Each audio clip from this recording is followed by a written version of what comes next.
So hello everyone. मेरा नाम निखिल है और आज हम इस वीडियो लेक्चर में साउंड ये चैप्टर शुरू कर देंगे। ठीक है, तो ये बेसिकली क्लास 9 के बच्चों के लिए रहेगा जो सीबीएसई स्टैंडर्ड में पढ़ते हैं, और इनके अलावा जो बच्चे क्लास 11 12 में नीट या जेई जैसे एग्जाम्स को टारगेट करते हैं और उन्हें अभी एज अ फाउंडेशन बैच के लिए पढ़ना है, तो उन बच्चों के लिए भी ये लेक्चर 100% सूटेबल रहेगा। ठीक है, तो बिना ज़्यादा टाइम वेस्ट करे हम डायरेक्टली चैप्टर की ओर बढ़ते हैं और देखते हैं कि हमें इस चैप्टर में क्या क्या पढ़ना है। तो यहाँ पे जैसे कि आप देख पा रहे हो, बस 6 से 7 पॉइंट है जो हमें यहाँ पे अंडरस्टैंड करके लेने हैं, और जो हमारे को क्लास 10 तक के लिए जो इसेंशियल है, जो नेसेसरी है, वो सारे पॉइंट्स इसी में कवर हो जाएंगे। जैसे बेसिक से बेसिक लेके एक आधा एडवांस कंसेप्ट तक जो रहेगा वो सारे कंसेप्ट यहाँ पे कवर होते जाएंगे। नहीं तो जैसे कि आपको मैं पिछली बार भी बोल चुका हूँ कि अगर पढ़ना है तो हम पीएचडी लेवल तक भी पढ़ पाते हैं, लेकिन हमें एक पर्टिकुलर सिलेबस याद रख के करना है। तो हमारा फोकस रहेगा कि सीबीएसई के करिकुलम के हिसाब से चले और वही सेम सिलेबस अपना एज अ फाउंडेशन बैच के लिए भी कंटिन्यू रहेगा। ठीक है, तो यहाँ पे क्या क्या पॉइंट्स है जो हमें पढ़ना है, क्या क्या टॉपिक्स है हमें जो पढ़ना है, एक बार देख लेते हैं। जो सिंपल पॉइंट्स है जैसे कि production of sound, how sound is produce and all that. फिर उसके बाद प्रोपेगेशन ऑफ साउंड, साउंड कैसे ट्रेवल करता है वो सब देखना है। फिर characteristics of a sound wave, ये क्या होता है, साउंड वेव क्या होता है वो जान लेना है, अंडरस्टैंड करके लेना है। फिर उसके बाद ये जो है reflection of sound and echo, echo क्या होता है। आप सभी ने इको के बारे में तो सुना ही होगा ना, कि हम आवाज देते हैं कुछ और आवाज हमें और तो नहीं आता, सेम ही आवाज वापस रिपीट होके आता है, लेकिन वही जो इको क्या रहता है वो वाली कंसेप्ट हम जान लेंगे। फिर इसके बाद जो रिवाइब्रेशन है, इको का ही थोड़ा सा पार्ट है, लेकिन और उसके डिटेल में क्या है वो सारी चीजें जान लेंगे। फिर उसके बाद use of multiple reflection of the sound, ये इको क्या है। इको एक प्रकार से रिफ्लेक्शन ऑफ साउंड ही तो है। जैसे कि हमारी इमेज का रिफ्लेक्शन क्या होता है, हम मिरर में देखते हैं, वैसा अगर साउंड, अगर ऐसा यहाँ पे एक पहाड़ी है, हम जोर से अगर आवाज बोलते हैं तो वहां पे क्या हो रहा है, वहां पे कोई और इंसान बैठा है कि जो हम जो बोल रहे हैं वही कॉपी करके हमारे को वापस आवाज दे रहा है, नहीं बिल्कुल नहीं। वहां पे क्या हो रहा है, रिफ्लेक्शन ऑफ साउंड हो रहा है। जैसे इमेज का रिफ्लेक्शन होता रहता है, वैसा ही सेम टू सेम यहाँ पे क्या हो रहा है, अपने को साउंड का रिफ्लेक्शन आने वाला है। तो उसका जो यूज क्या क्या है, reflection of sound, reflection of sound के क्या क्या यूज है हमें वो देखना है। और उसके बाद रेंज ऑफ हियरिंग, कि कहाँ तक मैं जैसे कि गॉसिप करूँ यहाँ पे कुछ तो भी मेरे दोस्त के कान में कुछ तो भी बोलूँ तो आपको सुनाई देगा क्या, नहीं। तो वो एक आपको तो नहीं सुनाई देगा कैमरे के अंदर, अनलेस एंड अनटिल मेरे पास माइक है ये वो। लेकिन मैं फिजिकल कंडीशंस के बारे में बात कर रहा हूँ। अगर यहाँ पे 4 लोग हैं, 2 लोग दूसरे रूम में और 2 लोग यहाँ पे, तो मैं अगर मेरे दोस्त के कान में धीरे आवाज में बात करूँ तो आवाज सामने वाले जो बाजू के रूम में बैठे लोग हैं उनके कान तक नहीं जाएगी। लेकिन वही अगर मैं बहुत जोर से बोलूं, जैसे कि अभी मैं बहुत जोरों से लेक्चर रिकॉर्ड कर रहा हूं, तो जो बाहर बैठे वाले जो रहेंगे, यहाँ पे स्टूडियो के बाहर जो बैठे वाले लोग रहेंगे, उनको सारी आवाज क्लियरली सुनाई देगी। तो वही रेंज क्या होती है हियरिंग की, वो सारा हमको एक बार देख लेना है। और एक आखिरी छोटा पॉइंट है कि अल्ट्रासाउंड क्या होता है और उसके एप्लीकेशंस क्या होते हैं, हमें वो एक बार देख लेना है। ठीक है, तो आगे चलते और देखते हैं कि साउंड एग्जैक्टली होता क्या है। ठीक है, तो साउंड एग्जैक्टली होता क्या है, साउंड एक एनर्जी है। क्या है, साउंड एक फॉर्म ऑफ एनर्जी है। जैसे कि आपको एनर्जी मालूम है ना, हर बहुत सारे प्रकार की एनर्जीज होती है हमारे पास। एनर्जी जैसे कि केमिकल एनर्जी रहेगी, मैकेनिकल एनर्जी रहेगी, साउंड एक फॉर्म ऑफ एनर्जी है, फिर हीट एक फॉर्म ऑफ एनर्जी है। वो सारे जो फॉर्म ऑफ एनर्जी, वैसे एक टाइप का एनर्जी कौन सा है, हीट एक टाइप का एनर्जी है। ठीक है सर, हमें पता चला कि अभी साउंड एक फॉर्म ऑफ एनर्जी, लेकिन दूसरे एनर्जीज के रिलेटेड ये एनर्जी जो है वो अलग कैसी है, या फिर इनमें डिफरेंस क्या है। तो एक ही बात है कि ये जो एनर्जी है जो वाइब्रेशन से प्रोड्यूस होती है, इसको बोलेंगे हम साउंड। क्या बोलेंगे, sound is a form of energy that is produced bye vibration. Sound is a form of energy that is generated by vibrations. बिना वाइब्रेशंस का एनर्जी जनरेट नहीं होगा। कौन सा एनर्जी, साउंड का एनर्जी जनरेट नहीं होगा। ठीक है, और अगर कहीं पे साउंड एनर्जी जनरेट हो रहा है तो वो बिना वाइब्रेशंस का नहीं होगा, ये बातें जान लो। ठीक है, अगर कहीं पे भी एक ऑब्जेक्ट अगर वाइब्रेट हो रहा है, जैसे मैं अगर यहाँ पे हाथ में ऐसा मारूं तो क्या हो रहा है, यहाँ पे की स्किन या जो भी पार्टिकल्स थे वो सारे क्या हुए, वाइब्रेट हो रहे, तो एकदम छोटा सा आवाज आएगा आपको। ठीक है, तो वो भी क्या है, वहां पे भी क्या हुआ, वाइब्रेशन हुआ। जहां पे वाइब्रेशन है वहां पे हमें क्या दिखाएगा, क्या सुनाई देगा, साउंड सुनाई देगा। ठीक है, तो क्या लिखा है, वही सेम लिखा है यहाँ पे, sound is a form of energy that is generated by vibrations. उसके बाद क्या है, sound in case of humans is generated by vibrations of our vocal cord. Vocal cord में बेसिकली सब एक सिंपल स्ट्रक्चर होता है, बायोलॉजी में आप पढ़ोगे, इसको लैरिंग्स बोला जाता है। लैरिंग्स को वॉइस बॉक्स भी बोला जाता है। ठीक है, लैरिंग्स या फिर वॉइस बॉक्स जो रहता है उसके अंदर क्या होता है, वो एक वाइब्रेट करेगा। जब वो वाइब्रेट करेगा, मतलब हम जो खाना खाते हैं उससे क्या हो रहा है, एक एनर्जी फॉर्म हो रही है, उस एनर्जी को हम वाइब्रेशनल एनर्जी में कन्वर्ट कर रहे हैं, और जहां पे वाइब्रेशन है वहां पे आवाज है। फिर हमारे दांतों की मदद से, लिप्स की मदद से, और जो अपना टंग है, इन सब की मदद से हम उस आवाज को आकार देते, शेप देते, सो दैट हम अलग अलग वर्ड्स बोल पाएंगे। ठीक है, समझ आया। तो वही लिखा है यहाँ पे, लैरिंग्स वाइब्रेशनल बॉक्स। ठीक है, वाइब्रेशन बॉक्स। फिर उसके आगे क्या दिया है हमें देख लेते। एनी ऑब्जेक्ट दैट वाइब्रेट्स डिफाइनेटली, मैं वही जो मैंने अभी बोल दिया ना आपको कि कौन सा भी ऑब्जेक्ट अगर वाइब्रेट करेगा तो वाइब्रेट करेगा तो डेफिनेटली वहां से आवाज प्रोड्यूस हो जाएगा।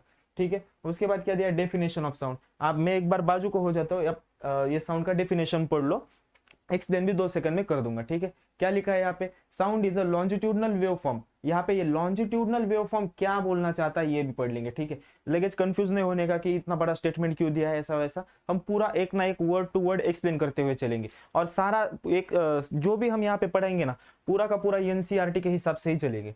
जो एनसीईआरटी मतलब सेंट्रल बोर्ड ने हमको एक एनसीईआरटी का बुक दे रखा है ना सीबीएसई बोर्ड वालों के लिए, सबके लिए, तो वो जो हैगा उसके हिसाब से हम पूरा एक ना एक line to line and word to word cover करते चलेंगे। ऐसा एक भी सेंटेंस नहीं रहेगा जो आपको एनसीईआरटी में दे रखा है और आपको पता नहीं चला या फिर अंडरस्टैंड नहीं हुआ, हम सारा यहाँ पे अंडरस्टैंड करते चलेंगे। ठीक है, तो यहाँ पे क्या दिया है, sound is a longitudinal wave form of energy. कैसे कैसे फॉर्म ऑफ एनर्जी है sound is a longitudinal wave form of energy that is generated by vibrations, that is generated bye vibration. जैसे कि पहले लाइन में मैंने बोल दिया था that is generated bye vibration. And क्या नीड है उसका जनरेट करने के लिए, क्या नीड है, सॉरी क्या लिखा है यहाँ पे, and needs a medium to travel, जिसको ट्रेवल करने के लिए कोई ना कोई मीडियम लगेगा।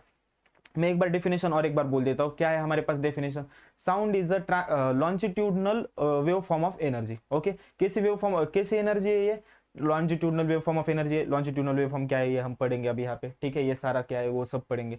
तो क्या है, sound is a longitudinal wave form of energy that is generated by vibrations, ये सेकंड पार्ट हो गया। और तीसरा पार्ट क्या है, इसे ट्रैवल करने के लिए हमें किसकी जरूरत है, एक मीडियम की जरूरत है। तीन ही चीजें याद रखने की डेफिनेशन में, क्या है साउंड के डेफिनेशन में, तीन चीजें।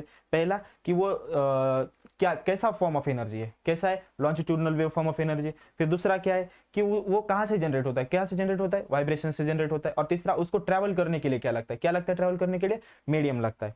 ठीक है, ये तो हो गया डेफिनेशन। अभी हमें ये देखेंगे, जस्ट 2 मिनट देना, ये भी अंडरस्टैंड करके लेंगे। लेकिन उसके पहले यहाँ पे हमने क्या लिखा है, sound is a form of energy. अब एनर्जी बोला गया है तो आपको पिछले कुछ चैप्टर्स में ये पता चला होगा कि एनर्जी के बारे में जब भी हम बातें करते हैं तो एक टर्म आता है उसके रिलेटेड, क्या रहता है वो, कंजर्वेशन ऑफ एनर्जी। याद आया कुछ, कंजर्वेशन ऑफ एनर्जी। तो अगर साउंड भी एक फॉर्म ऑफ अगर एनर्जी है तो law of conservation of energy यहां पर भी 100% अप्लाई होगा। जहां जहां एनर्जी है वहां वहां law of conservation of energy होगा। ठीक है, क्या होगा, law of conservation of energy. ठीक है, तो जहां जहां हमें ये दिखेगा कि एनर्जी दिखेगा वहां पे क्या रहेगा, law of conservation of energy. एक बार याद करने की कोशिश करिए कि law of conserve of energy हमें क्या बोलने का क्या या फिर क्या बोलना चाहती है, याद करने की कोशिश की तो क्या बोलना चाहती है law of conservation of energy, energy can neither be created nor be destroyed. याद है ये वाली बात। ठीक है, तो यहाँ पे सिमिलरली कैसे अप्लाई करेंगे हम, साउंड एनर्जी कैसे neither be created nor be destroyed, same एक बार अप्लाई करके देखिए। अभी मैंने लेक्चर में जस्ट 2 मिनट पहले ही मैंने आपको बताया था कि साउंड कैसे law of conservation of energy follow करता है। मैंने बोला नहीं था कि वहां पे law of conservation of energy follow हो रहा है, लेकिन वो एग्जांपल बोल दिया था मैंने। याद करने की कोशिश करो। ठीक है, याद हुआ तो ठीक बात है, नहीं हुआ तो भी कोई प्रॉब्लम नहीं। ठीक है, तो ये जो है ना law of conservation of energy, यहाँ पे कैसे, मैंने क्या एग्जांपल दिया था कि हम खाना खाते हैं, कहीं ना कहीं से वो एनर्जी आती है। हमारा जो फूड है वहां पे भी कहीं ना कहीं सन से या कहीं से एनर्जी आई वाली रहती है। प्लांट से बोलो, जहां से बोलो, प्लांट के पास कहाँ से एनर्जी आती है, सन से। वो सारे जो एनर्जी है कन्वर्ट होकर कहाँ पे जा रही है, हमारे फूड में। फूड की एनर्जी हमारे में आ रही है, वो क्या बोल रहे हैं उसको हम, केमिकल एनर्जी। उस केमिकल एनर्जी को हम वाइब्रेशनल एनर्जी में कन्वर्ट कर रहे हैं यहाँ पे हमारे लैरिंग्स में, हमारे वॉइस बॉक्स में, हमारे वोकल कॉर्ड्स में। ठीक है, तो इसके बाद जो वाइब्रेशन होगा तो वाइब्रेशनल एनर्जी से क्या हो रहा है, साउंड एनर्जी प्रोड्यूस हो रही है। आया समझ में, तो यहाँ पे भी law of conservation of energy हुआ कि नहीं। अब जब मैं बात कर रहा हूँ तो ऐसा है क्या कि यहाँ पे एनर्जी डिस्ट्रॉय हो गई है, नहीं डिस्ट्रॉय नहीं हुई है। ये जो मैं बात कर रहा हूँ तो यहाँ पे क्या हो रहा है, हमारा जो साउंड एनर्जी है ये अभी एनवायरमेंट में चला गया। तो एनर्जी क्या हो रहा है, मैंने एनवायरमेंट से एनर्जी लिया, एनवायरमेंट यानी फूड से एनर्जी लिया, तो वही एनवायरमेंट से एनर्जी एनवायरमेंट से लिया, वो वॉइस में मैंने यूज किया अपने बातों करने में, और वही वापस एनवायरमेंट में दे दिया। तो कहाँ पे, यहाँ पे नाइदर क्रिएट हुआ है ना डिस्ट्रॉय हुआ है। तो ये वाला एग्जांपल बस एक सिंपल सा याद रखो कि यहाँ पे भी एनर्जी का अपने को ये होता है ना, क्या बोलते हैं, उल्लेख आता है। तो हम वो याद रखेंगे कि law of conservation of energy यहाँ पे भी एप्लीकेबल है। ठीक है, तो अब देखते हैं कि ये जो हमारे डेफिनेशन में दे रखा है कि लॉन्जिट्यूडनल वेव फॉर्म दे रखा है ना ये नाम, तो ये क्या होता है, just a second, erase all ink on slide. Okay, pen चलता है। तो यहाँ पे क्या देख रखा है हमें, sound is a longitudinal wave form of energy. ठीक है, तो यहाँ पे longitudinal wave form of energy क्या होता है हमें ये देख लेना है। सबसे पहले वेव क्या होता है ये मालूम है क्या आपको? तो वेव क्या होता है? वेव कुछ नहीं, बस एक डिस्टरबेंस होता है, टू एंड फ्रो मोशन वाला अगर डिस्टरबेंस हो तो उसे हम क्या बोल देंगे? वेव बोल देंगे। जैसे कि समंदर के पानी में भी अगर टू एंड फ्रो मोशन हो रहा है कहीं पे, वैसा डिस्टरबेंस आपको दिख रहा है, तो उसे भी हम क्या बोल देते? वेव बोल देते। वेव के बारे में दो चीजें जान लो जो कि हमें मतलब अंडरस्टैंडिंग एकदम सिंप्लीफाई कर देंगे, या फिर कंफ्यूजन नहीं होगा हमें वो जान लेने के बाद। ठीक है, वेव के बारे में दो चीजें जो जान लेने की वो है कि पहला हमें रियलिटी के बारे में जान लेना है और दूसरा हमें उसका रिप्रेजेंटेशन के बारे में जान लेना है। जब हम रिप्रेजेंटेशन करते हैं ना, तो बस सिंपली एक वाई एक्सिस एक्स एक्सिस निकालो और ऐसा कुछ तो भी स्ट्रक्चर बना दो, वेव हो गया। ठीक है, हमें अगर वेव के रिप्रेजेंटेशन को देखना है तो जस्ट इतना है रिप्रेजेंटेशन, बात खत्म। इसमें हम लॉन्जिट्यूडनल या फिर ट्रांसवर्स ऐसी टर्मिनोलॉजी कुछ भी नहीं देखेंगे। ठीक है, जो ट्रांसवर्स और लॉन्जिट्यूडनल ये जो टर्मिनोलॉजी ये सब हम किस में देखेंगे? रियलिटी में वेव कैसा होता है वो देखने के टाइम। ठीक है, अभी देखने वाले लगेज। तो वो क्या होता है कि मतलब देखो, जो ट्रांसवर्स वेव रहता है ना, उसमें क्या होता है, जो ऑसिलेशन का डायरेक्शन है और जो प्रोपेगेशन का डायरेक्शन है वो एक दूसरे को परपेंडिकुलर रहते हैं। ऑसिलेशन का डायरेक्शन मतलब क्या? जो टू एंड फ्रो मोशन हो रहा है, जैसे कि देखो हाथ मेरा क्या हो रहा है, टू एंड फ्रो मोशन करे जा रहा है, लेकिन ये डिस्प्लेसमेंट कहाँ हो रहा है? प्रोपेगेट कहाँ हो रही है चीजें? ऊपर ऊपर के डायरेक्शन में, देखो नीचे नीचे के डायरेक्शन में। तो इसमें क्या हो रहा है कि हम जो ऑसिलेट कर रहे, ऑसिलेट तो एक डायरेक्शन में हो रहा है, इधर और इधर के डायरेक्शन में, लेकिन वो जो उसका प्रोपेगेशन का डायरेक्शन है या फिर ट्रेवलिंग का डायरेक्शन वो कैसा है? ऊपर नीचे। वैसे ही अगर सिमिलरली हम क्या बोल सकते हैं, अगर उसका ऑसिलेशन का भी डायरेक्शन सेम हो और उसका प्रोपेगेशन का भी डायरेक्शन सेम हो। अब देखो मेरा हाथ कैसा जा रहा है, मतलब ऑसिलेट कैसा कर रहा है? ऊपर नीचे, और पूरा उसका मेन डायरेक्शन भी कैसा प्रोपेगेशन का? ऊपर जा रहा है। समझ में आया? अगर उन दोनों का डायरेक्शन अगर सेम रहेगा तो उसे क्या बोलेंगे हम? लॉन्जिट्यूडनल वेव बोलेंगे। अगर किसी वेव का ऑसिलेशन का डायरेक्शन और प्रोपेगेशन का डायरेक्शन एक दूसरे को 90 डिग्री का एंगल बना रहे या फिर एक दूसरे को परपेंडिकुलर है, तो उसको हम क्या बोल देंगे? ट्रांसवर्स वेव बोल देंगे। ठीक है, यहाँ पे क्या लिखा है हमें?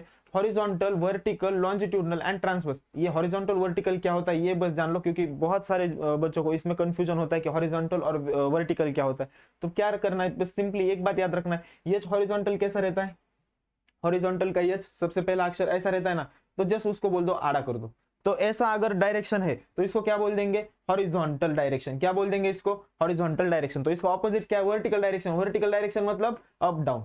कैसा? Up down. अप डाउन है तो वर्टिकल बोल दो इसको डायरेक्शन को, अगर हॉरिजॉन्टल डायरेक्शन है तो आड़ा बोल दो। जैसे एच का ये ऊपर स्ट्रेट लाइन है ना, तो इसके ऑपोजिट क्या है? आड़ा लाइन निकाल दो। ठीक है, तो इसको क्या बोलेंगे? Horizontal line. इसको क्या बोलेंगे? Vertical line. ये दो बस कंसेप्ट है जो मतलब क्या बोलते हैं, सिंपल वर्ड्स है जो हमें बहुत बार कंफ्यूज करके जाते हैं बोल के यहाँ पे लॉन्जिट्यूडनल और ट्रांसवर्स के साथ वो बातें याद रखेंगे बस। और उसके बाद लॉन्जिट्यूडनल और ट्रांसवर्स तो हमने अभी देख लिया क्या होता है लॉन्जिट्यूडनल और ट्रांसवर्स।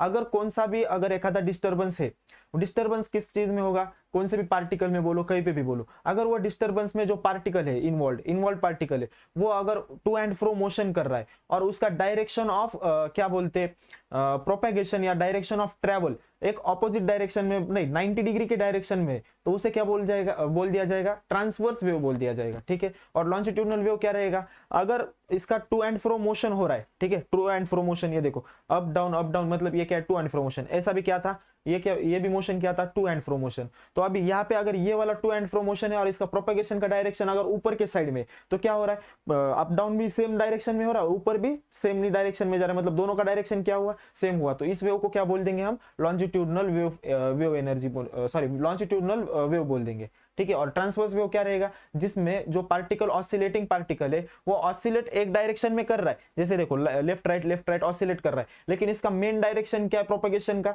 Up side. देखो जा रहा है ना अप साइड, देखो जा रहा है ना डाउन साइड, तो क्या हो रहा है इसमें 90 डिग्री का एंगल बन रहा है ना, क्योंकि यहाँ पे क्या है? इसका डायरेक्शन तो ऐसा है, मतलब ऑसिलेशन का डायरेक्शन तो ऐसा है, लेकिन उसका प्रॉपर डायरेक्शन क्या है ट्रैवलिंग का? अप या डाउन। तो यहाँ पे 90 डिग्री का एंगल बन रहा है, तो इस वाले वेव को क्या बोल देंगे हम? ट्रांसवर्स वेव बोल देंगे। और जो अपना लॉन्जिट्यूडनल वेव उसमें क्या होगा? अगर ये वाला उसका अगर ऑसिलेशन का डायरेक्शन है तो उनके पैरेलल ही जो उसका मेन डायरेक्शन रहेगा या प्रोपेगेशन का डायरेक्शन रहेगा वो उसके पैरेलल ही रहेगा। ठीक है, आया समझ?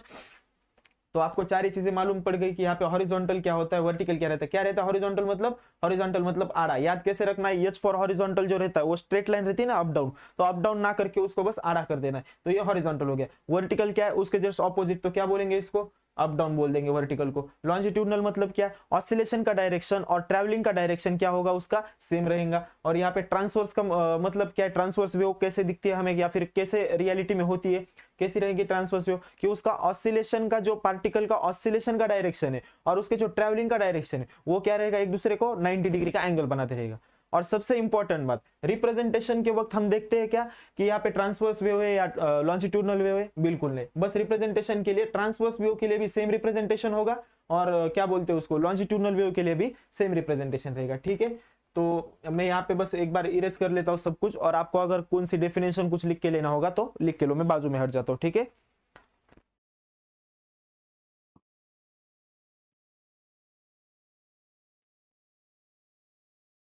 ठीक है। तो जिन बच्चों को लिख के लेना था उन्होंने लिख के लिया, जो होशियार बच्चे हैं उन्होंने याद करके लिया। चलते आगे देखते हैं क्या क्या है मेरे पास। ठीक है, तो यहाँ पे क्या है अगला पॉइंट हमारा, production of sound. Production of sound के बारे में हमने डेफिनेशन में ही जान लिया। साउंड अगर प्रोड्यूस होता है तो किससे प्रोड्यूस होता है, वाइब्रेशन से प्रोड्यूस होता है। कभी भी अगर हमारे पास वाइब्रेशन दिखती है कहीं पे भी तो साउंड इन्वॉल्व है, भले उसकी इंटेंसिटी बहुत कम हो या फिर बहुत लाउड हो, वो हमारा मतलब इंटेंसिटी का मैटर है, वो हम अलग अलग से देख लेंगे कि कितना है। जैसे कि यहाँ पे अगर वाइब्रेशन इन्वॉल्व होता है, देखो मैं यहाँ पे टच कर रहा हूँ, क्या हो रहा है, वाइब्रेट हो रहा है। स्क्रीन और ये पेन के बीच में कुछ ना कुछ वाइब्रेशन जनरेट हुआ, तो क्या हो रहा है, कुछ तो भी आवाज आया ना टक करके, तो वो भी क्या है, वाइब्रेशन हुआ, कि साउंड एनर्जी उसमें इन्वॉल्व हो ही जाती है। ठीक है, ये बात याद रखना है। तो वही है प्रोडक्शन ऑफ साउंड में हमें बस उतना ही देखना है। यहाँ पे हमें क्या किया है, एनसीईआरटी में 2 एग्जांपल्स दिए, पहला और दूसरा, जो कि बस कंक्लूड इतना करना चाहती है। पहला जो एक्टिविटी दिया है ना, एग्जांपल्स नहीं, एक्टिविटी बोल सकते हैं हम इसे, एक्टिविटी या एक्सपेरिमेंट। तो जो पहला एक्सपेरिमेंट या फिर एक्टिविटी दिया है, इसमें हमें एक ही चीज बोलना चाह रहे हैं कि जो भी हम वाइब्रेट करते हैं कुछ भी चीजें, तो उससे साउंड प्रोड्यूस हो जाएगा, या फिर sound is produced bye vibrations of the particles, या फिर वाइब्रेशन से साउंड प्रोड्यूस होता है, इतना ही बोला जाता है। पूरी एक्टिविटी आपको बहुत बड़े इसमें एक्सप्लेन किया गया है एनसीईआरटी में, लेकिन उसका एक ही कंक्लूजन है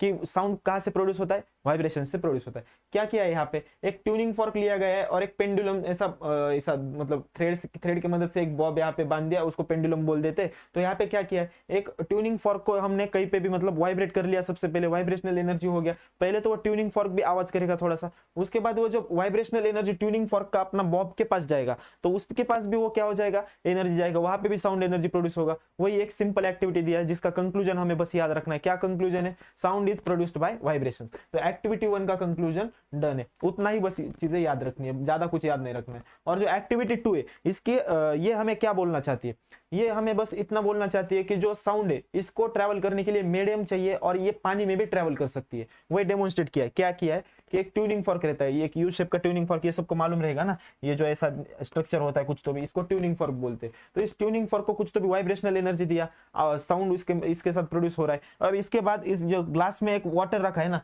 उस पे हमने, उसके सरफेस पे हमने इस ट्यूनिंग फॉर्क को लगा दिया है। अब सरफेस पे ट्यूनिंग फॉर्क को लगा देने के बाद क्या हो रहा है, जो वाइब्रेशनल एनर्जी ट्यूनिंग फॉर्क के पास थी, वो किस में जा रही है, वाटर के पास जा रही है, और वो वाटर में सारी जो साउंड एनर्जी वो ट्रांसफर हो जाएगी। ठीक है, तो समझ लिया, बस यही है जो एक्टिविटी 2 में हमें जो बोलना चाहते हैं या फिर कंक्लूजन बोलना चाह रहे हैं। तो उसमें क्या है कि साउंड एनर्जी जो है वो ट्रैवल कर सकती है, किस में ट्रैवल कर सकती है, वाटर में भी ट्रैवल कर सकती है, ये वाला बोलना चाह रहे हैं। ठीक है, यहाँ पे क्या लिखा है, हम एक बार पढ़ लेते।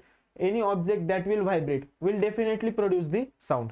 एग्जांपल्स क्या क्या ले सकते हैं हम, कुछ भी ले लो भाई। अगर आपकी गर्लफ्रेंड आपको थप्पड़ मारती है तो वहां पे भी क्या होता है, गाल पे वाइब्रेशन होते हैं ना, तो वहां पे भी आवाज निकलता है। या फिर आपकी मम्मी पापा आपको मारते हैं, कभी कभी किसी ने मारा है आपको, नहीं, आप तो बहुत लाडले हो, आपको कोई नहीं मारता। ठीक है, तो वैसा अगर कहीं पे भी अगर वाइब्रेशंस होता है, जैसे मेरे पास ये बॉटल है, बॉटल पे भी मैं मारूं तो क्या हो रहा है, यहाँ पे वाइब्रेशंस हो रहे हैं। वाइब्रेशंस हुआ कि क्या हो रहा है, उसमें इन्वॉल्व साउंड एनर्जी इन्वॉल्व हो जाएगा। ठीक है, तो आगे क्या दिया है, activity 1 and activity 2 in the NCERT explains that no sound is produce without the vibrations. मतलब क्या, अगर वाइब्रेशंस नहीं है तो साउंड एनर्जी प्रोड्यूस होगी क्या, बिल्कुल नहीं। वही एक्टिविटी 1 में बताया गया है। और एक्टिविटी 2 का क्या कंक्लूजन है, vibrating body and sound travels through the different medium. Sound can travel to different medium like air, water, या फिर क्या बोल सकते हैं उसको, एयर, लिक्विड एंड सॉलिड।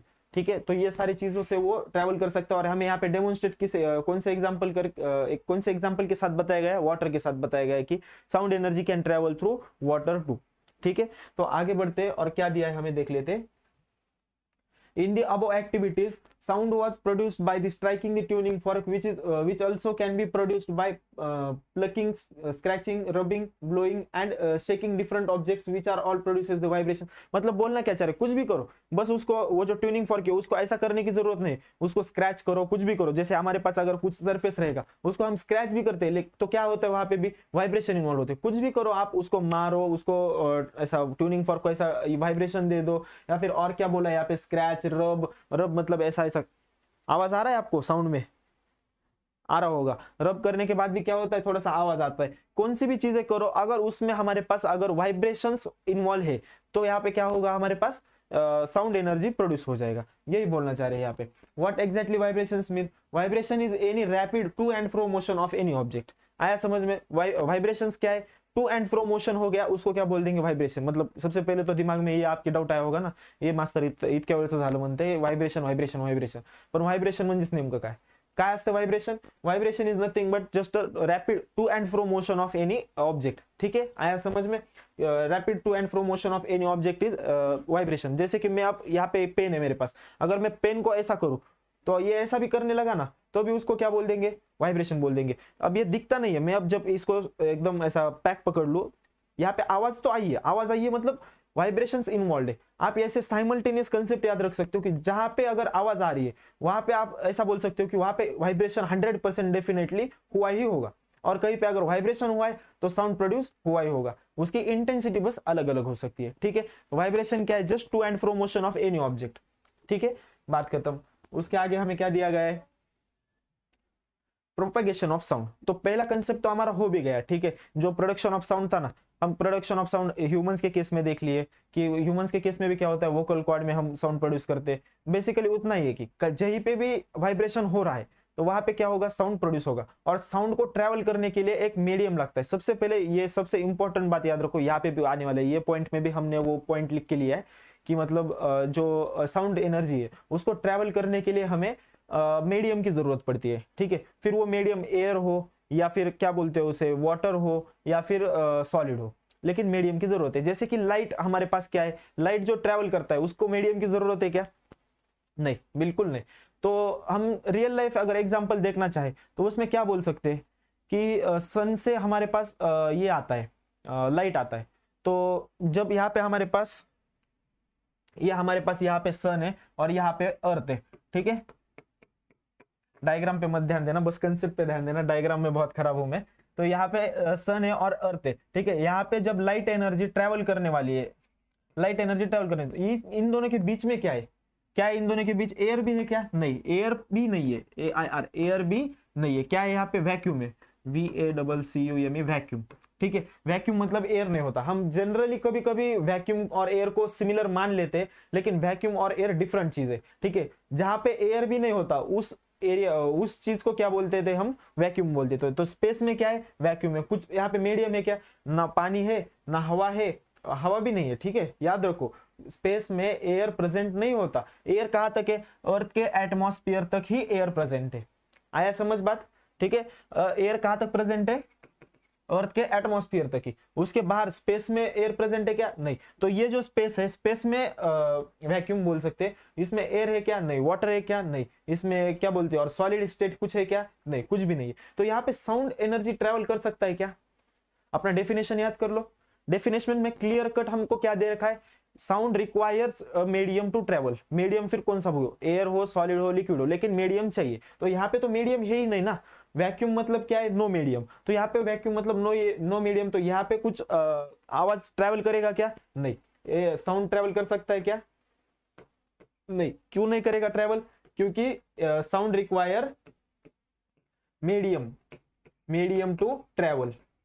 लेकिन यहाँ पे लाइट ट्रेवल करता है कहाँ? ऑब्वियसली अगर सन से अगर हमारे अर्थ के पास अगर लाइट आ रहा है तो वो स्पेस में ही ट्रेवल करके आ रहा है ना। तो क्लियरली क्या बोलता है हमें, light requires no medium, right requires, clearly लिख के लेते हैं भाई, light require no medium to propagate या फिर क्या बोल सकते हैं, ट्रेवल बोल दो, travel. Light requires no medium to travel while sound requires the medium for the travelling purpose. ठीक है, ये दो क्लियर कट डिफरेंस जो है याद रख लो बस। यहाँ पे क्या दिया है, propagation of sound generally means the transmission. Propagation मतलब होता क्या है, जैसे कि हमने यहाँ पे हेडिंग तो लिख लिया कि प्रोपेगेशन ऑफ साउंड बोल के, लेकिन साउंड का प्रोपेगेशन मतलब क्या है, उसका ट्रेवल। ठीक है, साउंड किस तरीके से ट्रेवल करेगा ये हमें देख लेना है बस। प्रोपेगेशन का मीनिंग क्या है, propagation of sound generally means the transmission or the spreading of the sound. बस इतना सिंपल मीनिंग है। प्रोपेगेशन एक फिजिक्स का टर्मिनोलॉजी है, ट्रेवलिंग को हम बोल देते हैं। ठीक है, तो यहाँ पे और क्या दिया है, sound travels with the speed much less than that of the light. Obvious बात है, हमने बहुत बार ये देखा है कि अगर क्रैकर फूटता है कहीं डिस्टेंस प्लेस पे, तो हमें पहले आवाज आता है, बूम करके ऐसा आवाज आता है सबसे पहले, या फिर हमें उसकी लाइटनिंग दिखती है। आपने बहुत जनों ने एक्सपीरियंस किया होगा, जिसने ने एक्सपीरियंस किया वो जल्दी मतलब कभी भी कर लो। अभी न्यू ईयर भी हुआ है, तो न्यू ईयर के फटाके भी आपने देखे होंगे। तो क्या होता है, सबसे पहले क्या दिखता है हमें, उसका कलर दिखता है, या फिर क्या बोलते हैं उसका लाइटनिंग दिखता है। क्यों लाइटनिंग दिखता है, क्योंकि जो लाइट का स्पीड होता है ये बहुत ज्यादा होता है, किसके कंपेरिजन में, साउंड के कंपेरिजन में। यही चीज है, यही रीजन है जो कि हमें सबसे पहले लाइट दिखाई देता है और उसके बाद बूम करके जो आवाज आता है वो उसके बाद सुनाई देता है। ठीक है, क्या यहाँ पे हमें sound travels with the speed much less than that of the light and much less than that the light travels and hence see the lightning of, वही सब मैंने जो अभी क्रैकर्स के बारे में बोल दिया है वही सब कुछ यहाँ पे दे रखा है। ठीक है, तो यहाँ पे और क्या लाइन दिया हमें, प्रोपेगेशन और the travelling of the sound is done by setting the particles of the medium around it into the vibrations. अब हमें एक बेसिक डिफरेंस जान लेना है सबसे पहले कि ट्रेवलिंग ऑफ लाइट और ट्रेवलिंग ऑफ जो साउंड है इसके बीच में एक बेसिक डिफरेंस क्या होता है ये जान लो। ठीक है, एक एम्प्टी पेज और इरेज ऑल बोल देंगे यहाँ पे। ठीक है, तो देखो यहाँ पे लाइट के बारे में सबसे पहले जान लेते हैं। लाइट के बारे में क्यों जानना है, क्योंकि कंपेरेबल है और रिलेटेबल है। हमें लाइट के बारे में ज्यादा कुछ नहीं जानना, बस इसके साउंड के कंपैरिजन में जो जो चीजें इंपॉर्टेंट है ना, वो 2-3 चीजें जो है वो सारे हम देख लेंगे बस। तो लाइट क्या होता है, समझो एक लाइट का अगर पार्टिकल है, लाइट के पर्टिकुलर पार्टिकल्स होते हैं। Sound is a form of energy, but light जो होता है ना एक पार्टिकल फॉर्म ऑफ एनर्जी है। जो लाइट होता है ये क्या होता है, पार्टिकल फॉर्म ऑफ एनर्जी होता है। कि मतलब जैसे कि एक सन है हमारे पास, तो सन के यहाँ से जो लाइट आएगा तो ये क्या हो रहा है, एक पार्टिकल के फॉर्म में आ रहा है। पार्टिकल चल रहा है चल रहा है चल रहा है, वो अर्थ पे आ रहा है, अर्थ पे आके एक ह्यूमन है यहाँ पे खड़ा, तो ये ह्यूमन के आंखों में जाके आंखों में जा रहा है। ठीक है, तब हमें कुछ तो भी दिखाई दे रहा है। समझ में आया। तो यहाँ पे क्या हो रहा है, अगर लाइट का ट्रेवल की हम बात करेंगे तो क्या हो रहा है, यहाँ पे एक पर्टिकुलर पार्टिकल है या फिर बहुत सारे पार्टिकल है, वो क्या हो रहे हैं, खुद ट्रेवल कर रहे हैं। पूरा डिस्टेंस जो है वो क्या कर रहे हैं, खुद ट्रेवल करके जा रहे हैं। ठीक है, समझ में आ गया। लेकिन साउंड के केस में क्या होता है, अगर मैं यहाँ पे खड़ा हूं और मैं कुछ तो भी आवाज कर रहा हूँ, हेलो ऐसा कुछ तो भी मैं बोल रहा हूँ, तो यहाँ पे क्या होगा, ये जो एनर्जी है ये क्या होगा, मैंने जो वोकल कॉर्ड में जो या फिर लैरिंग्स में जो वाइब्रेशन किया उससे जो साउंड एनर्जी प्रोड्यूस हुआ वो क्या हो रहा है, जो यहाँ पे मेरे यहाँ पे क्या बोलते हैं एयर के पार्टिकल्स रहेंगे उनके बीच में वो टू एंड फ्रो मोशन का डिस्टर्बेंस ला रहा है। समझ में आ रहा है। तो क्या हो रहा है, यहाँ पे एक साउंड का ऐसा कुछ नहीं है कि एक पर्टिकुलरली और वो यहाँ पे दूसरे के कान में जाके घुस रहा है। ऐसा है क्या बात, जैसे कि अगर मैं यहाँ से लाइट का कुछ तो भी पार्टिकल भेजूं तो लाइट का पार्टिकल क्या करेगा, वो खुद ट्रेवल करेगा पूरा डिस्टेंस। लेकिन साउंड के केस में क्या हो रहा है, एक पर्टिकुलर पार्टिकल ट्रेवल करेगा कि पूरा डिस्टेंस, बिल्कुल नहीं। यहाँ पे क्या होगा, साउंड में एक बात करूंगा मैं यहाँ पे हेलो कुछ तो वैसा वैसा कुछ तो भी बोल दूंगा और यहाँ पे ये पार्टिकल वाइब्रेशन में सेट हो जाएगा। तो क्या होगा, ये जो यहाँ पे मैंने वोकल कॉर्ड से वाइब्रेशन निकाला, ये वाइब्रेशन क्या होगा, इसके आजू बाजू जो एयर पार्टिकल्स थे उनमें वाइब्रेशन गया, ये जो पार्टिकल है ये वाइब्रेट करेगा, ये वाइब्रेशन अगले वाले पार्टिकल के पास जाएगा, ये वाइब्रेशन अगले वाले पार्टिकल के पास जाएगा और ऐसे ही करते करते यहां तक जाएगा और यहाँ पे के जो पार्टिकल है वो भी वाइब्रेट करेगा और इसके कान में जाएंगे।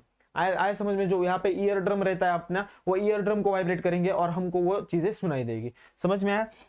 तो यहाँ पे क्या हो रहा है, एक पर्टिकुलर पार्टिकल जाके वहां पे ईयर में जा रहा है क्या अपने, बिल्कुल नहीं। क्या हो रहा है यहाँ पे, बस सिर्फ और सिर्फ जो यहाँ पे के पार्टिकल थे ये जगह छोड़ रहे हैं क्या, बिल्कुल नहीं। The particles will not gate displaced, लेकिन यहाँ पे जो है ये पार्टिकल खुद पूरा ट्रेवल कर रहा है। तो एकदम बेसिक सा डिफरेंस है लाइट और साउंड के ट्रेवलिंग में। क्या है वो, कि लाइट का जो पार्टिकल है ये पूरा डिस्टेंस खुद से ट्रेवल करता है, लेकिन अपना जो साउंड का इसमें खुद पूरा डिस्टेंस ट्रेवल करेगा कि एक आधा पार्टिकल, बिल्कुल नहीं। यहाँ पे क्या करेगा, बस अगले वाले पार्टिकल को ये करेगा। जैसे कि अपने पास अगर कुछ ये करना है, मेरे को किसी को डिस्टर्ब करना है, वेव कैसे बनती है, अगर वेव भी बनानी है तो हम क्या करते हैं, खुद जाके वो वेव उधर ट्रांसफर होते क्या। अगर हमको जैसे कुछ भी एक वेव बनाना है तो हम क्या करते, सामने वाले को डिस्टर्ब करते ना। अगर डिस्टर्बेंस का भी अगर वेव लेना है, अगर क्लास को हम डिस्टर्ब करना है तो हम खुद क्लास में पूरे सबको डिस्टर्ब करते क्या, नहीं, अपने पे नाम आएगा। वैसा नहीं करने का, क्या करने का, हम क्या करते, अगले वाले को डिस्टर्ब करते, फिर अगला अगले वाले को डिस्टर्ब करता है और ऐसे ही चलते रहता है। तो ऐसा फॉर्म ऑफ जो डिस्टर्बेंस है ये साउंड दिखाता है। लेकिन कोई कोई बच्चे रहते हैं इनको कुछ मतलब ये नहीं रहता कि मतलब पेरेंट्स बोलेंगे कुछ लेना देना नहीं है।